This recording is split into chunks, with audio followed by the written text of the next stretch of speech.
ఇంట్లో ఉండే ఆడవాళ్ళందరికీ works complete అయిన తర్వాత ఎంతో కొంత ఫ్రీ టైం అయితే దొరుకుతుంది కదండీ! సో, ఆ ఫ్రీ టైంలో మీరేం చేస్తారో కింద కామెంట్ సెక్షన్‌లో షేర్ చేసుకోండి. అండ్ నాకు దొరికే ఈ ఫ్రీ టైంలో నేనేం చేస్తాననేది ఈ వ్లాగ్‌లో మీకు క్లియర్‌గా చూపిస్తాను. Welcome back to my channel Brinda's little world. ఈ సమ్మర్‌లో ఎక్కువ సేపు కిచెన్‌లో ఉండాలి అనంటే ఎవ్వరికైనా చిరాకొస్తుంది కదండీ! అండ్ నీరసంగా కూడా ఉంటుంది. సో, మన వర్క్స్ అన్నీ క్విక్‌గా అవ్వాలి అనంటే నేనైతే సమ్మర్‌లో తప్పకుండా ముందే ప్రిపరేషన్స్ చేసి పెట్టుకుంటాను. బ్రేక్‌ఫాస్ట్ కానీ, లంచ్ కానీ ఏదైనా సరే వాటికి రిలేటెడ్‌గా ఉన్న థింగ్స్ అన్నీ ముందే నైటే నేను ఇలా తీసి పెట్టుకుంటాను. మెయిన్‌గా ఆకుకూరలు. ఆకుకూరనైతే కడిగి ఇలా వాటర్ అంతా స్ట్రెయిన్ అవ్వడానికి అని చెప్పేసి నైట్ అంతా అలా పెట్టేస్తాను. ఇంకా మార్నింగ్ హడావిడి లేకుండా వండేయొచ్చనమాట. ఇవన్నీ చేయడానికి మనకి మాక్సిమం ఒక 5-10 మినిట్స్ కానీ, 15 మినిట్స్ కానీ పడుతుంది కదా మార్నింగ్. సో, ఆ టైం సేవ్ అవుతదనమాట నైటే అన్నీ తీసి పెట్టుకుంటే. ఇంకా సీజన్ ఏదైనా సరే మనం కంపల్సరీ హాట్ వాటర్ తీసుకోవడం ఎంప్టీ స్టమక్ పైన అది ఒక మంచి హ్యాబిట్ అండి. సో, మనలో ఉన్న టాక్సిన్స్ అన్నీ రిమూవ్ చేయడానికి హాట్ వాటర్ అనేది హెల్ప్ చేస్తుంది. సో, ఇంకా నేను హాట్ వాటర్ తాగేసి ఇంక ఈరోజైతే లంచ్ బాక్స్‌లోకి చెనా కర్రీ చేస్తున్నాను. ఇదైతే ఎక్కువగా నార్త్ ఇండియన్స్ ఫేవరెట్ రెసిపీ అనమాట. మెయిన్‌గా పంజాబీ సైడ్ ఎక్కువగా వండుతారు. ఈ కాబులి చనా తినడం వల్ల మనకి బెటర్ డైజెషన్ అవుతుంది. అండ్ అలానే ఎవరైనా డయాబెటీస్ ఉన్న వాళ్ళకైతే డయాబెటీస్‌ని మేనేజ్ చేయడానికి చాలా బాగా హెల్ప్ చేస్తది చనా కర్రీ. అండ్ వెయిట్ లాస్‌కి కూడా మంచి హెల్ప్ చేస్తది. ఇలా కర్రీలాగా కాకుండా సలాడ్ లాగా తీసుకుంటే వెయిట్ లాస్ కూడా ఈజీగా అవుతారు. అండ్ చాలా టేస్టీగా ఉంటది. పిల్లలకి కూడా మంచి ప్రోటీన్ అందుతది. ఇందులో ఉండేది ఎక్కువగా ప్లాంట్ బేస్డ్ ప్రోటీన్ అనమాట. సో, మీరెలాంటి టైప్ ఆఫ్ చెనా కర్రీ చేస్తారో కింద కామెంట్ సెక్షన్‌లో కామెంట్ చేయండి. ఈ సమ్మర్‌లో మనం మెయిన్‌గా బ్రేక్‌ఫాస్ట్ అనేది మంచిగా తీసుకోవాలి. ఎక్కువ ఫైబర్ అండ్ ప్రోటీన్ ఉండేలాగా చూసుకోవాలి. ఈరోజు బ్రేక్‌ఫాస్ట్‌కొచ్చేసి నేను రాగి బనానా మిల్క్ షేక్ ఇచ్చాననమాట. ఈ రెసిపీ అయితే కింద డిస్క్రిప్షన్‌లో లింక్ ఇస్తాను. కావాల్సిన వాళ్ళు, ఇంట్రెస్ట్ ఉన్న వాళ్ళు తప్పకుండా చెక్ చేయండి. ఇదే బ్రేక్‌ఫాస్ట్ నేను మా పాపకు కూడా ఇస్తానండి. పిల్లలకి ఇలా ప్యాక్డ్ న్యూట్రిషియస్ ఉన్న బ్రేక్‌ఫాస్ట్ మార్నింగ్ అవర్స్‌లో ఇస్తే చాలా బెటర్ ఈ సమ్మర్‌లో. ఇంక తనకి బ్రేక్‌ఫాస్ట్ తినిపిచ్చేసాక నేను కర్రీ స్టార్ట్ చేశాను చేయడం. రెసిపీ అయితే చూపించట్లేదండి. మీ అందరికీ తెలిసే ఉంటది. చెనా మసాలా ఎలా చేయాలి అనేది.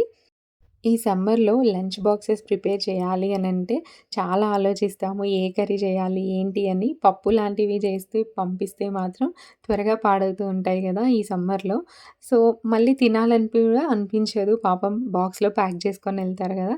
అందుకే ఇంకా అప్పుడప్పుడు వీక్లీ ఒక 2-3 టైమ్స్ ఇలాంటి కొంచెం మసాలా అండ్ టేస్టీగా ఉండే కర్రీస్ కూడా చేయడానికి ఎక్కువగా ప్రిఫర్ చేస్తూ ఉంటాను. అండ్ నేను చేసే ఈ చనా కర్రీ అయితే చాలా తక్కువ మసాలాలతో చేస్తాను. ఎందుకంటే మరీ అంత ఎక్కువ మసాలాలు కూడా ఈ సమ్మర్‌కి అంత మంచిది కాదు హెల్త్‌కి. అండ్ డెఫినిట్‌గా నాకైతే కామెంట్ సెక్షన్‌లో కామెంట్ చేయండి. మీరు ఏ type of masala, chana masala curry ఇష్టపడతారనేది. ఇక్కడైతే నేను లంచ్ బాక్స్ అయితే ప్రిపేర్ చేసేసాను. అండ్ లంచ్ కూడా ప్యాక్ చేసి తన్ని ఆఫీస్‌కైతే పంపించేసాను. ఈరోజైతే కొద్దిగా టైం దొరికింది ఆఫ్టర్‌నూన్ టైంలో. సో, కాసేపు రెస్ట్ తీసుకున్నాక ఈ వర్క్ అయితే స్టార్ట్ చేశాను. బేసిక్‌గా మనందరికీ కొన్ని ఇంట్రెస్ట్‌లుంటాయి కదా! కానీ అన్నింటినీ మనం టైమ్ స్పెండ్ చేయలేకపోవచ్చు. కానీ కొన్నింటికైతే మనం టైమ్ స్పెండ్ చేయొచ్చు. అందులో ఒకటి నాకు పెయింటింగ్ అనమాట.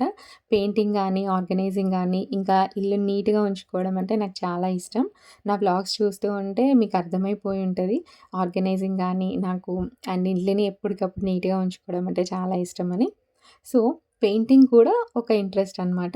నేను చిన్నగా ఉన్నప్పుడు డిస్ట్రిక్ట్ లెవెల్‌లో పెయింటింగ్ కాంపిటీషన్‌లో నాకు సెకండ్ ప్రైజ్ కూడా వచ్చింది. సో, ఇదైతే నేను దీంట్లో ఒక మనీ ప్లాంట్‌ని పెడదామని జెప్పేసి ఇలా దీన్నైతే నేను పెయింట్ జేస్తున్నాను. మనకి ఎంప్టీ బాటిల్స్ ఉంటాయి గదండీ! బాదం పాలకి వచ్చినవి. వాటిని నేను ఇలా కలెక్ట్ చేస్తూ ఉంటాను. వాటిపైన ఉండే స్టిక్కర్ అయితే హాట్ వాటర్‌లో ఒక 10 మినిట్స్ మనం పెట్టేస్తే స్టిక్కర్ ఈజీగా వచ్చేస్తది. ఇంక ఇవైతే వాటర్ పెయింట్స్. మనకి పిల్లలు డ్రాయింగ్ వేస్తారు చూడండి. సో, అవి అన్నమాట. వాటినైతే ఇలా పెయింట్ చేసేసాను. అప్పుడప్పుడు మనం మనీ పెట్టి తీసుకుంటాం కదా! ఆర్గనైజ్ చేయడానికి కొన్ని ఐటెమ్స్‌ని. కానీ కొద్దిగా టైం దొరికినప్పుడు మనం ఇలా జీరో కాస్ట్‌లో మనం ఆర్గనైజింగ్ ఐటెమ్స్‌ని కూడా మనం ఇంట్లోనే ఈజీగా ప్రిపేర్ చేసుకోవచ్చు. అండ్ చాలా ఇంట్రెస్టింగ్‌గా ఉంటది. మనకి బోర్ అనిపించదనమాట. నాకైతే చాలా ఇంట్రెస్ట్. అండ్ మీ ఇంట్రెస్ట్ ఏంటో తప్పకుండా కామెంట్ సెక్షన్‌లో నాతో అయితే షేర్ చేసుకోండి.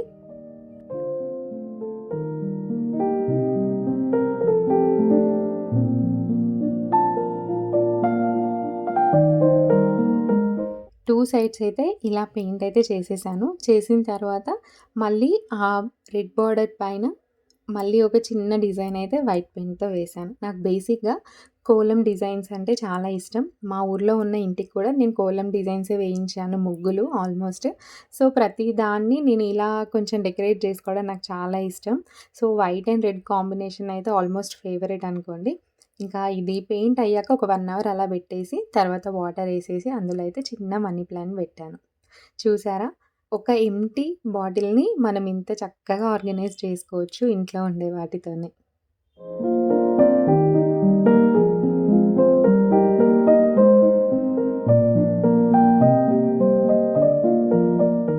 ఎంతైనా మనం మనీ పెట్టి తీసుకున్న ఐటెమ్స్ కన్నా, అప్పుడప్పుడు మన చేత్తో ఇలా ప్రిపేర్ చేసుకున్న కొన్ని థింగ్స్ వల్ల మనకి చాలా హ్యాపీనెస్ కలుగుతుంది.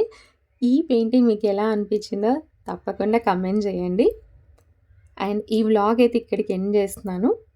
మీ ఇంట్రెస్ట్ ఏంటి? ఫ్రీ టైమ్‌లో మీరేం చేయడానికి ఇష్టపడతారు అనేది నాతో కమెంట్ సెక్షన్‌లో తప్పకుండా షేర్ చేసుకోండి. ఈ వ్లాగ్ గనుక మీకు నచ్చితే తప్పకుండా లైక్ చేయండి, షేర్ చేయండి.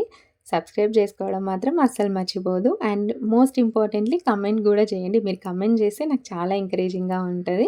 అండ్ మీతో కమ్యూనికేట్ అవుతున్నందుకు నాకు చాలా హ్యాపీగా కూడా ఉంటుంది. అండ్ నెక్స్ట్ వీడియోలో కలుద్దాం. అంతవరకు బాయ్ అండి. Take care.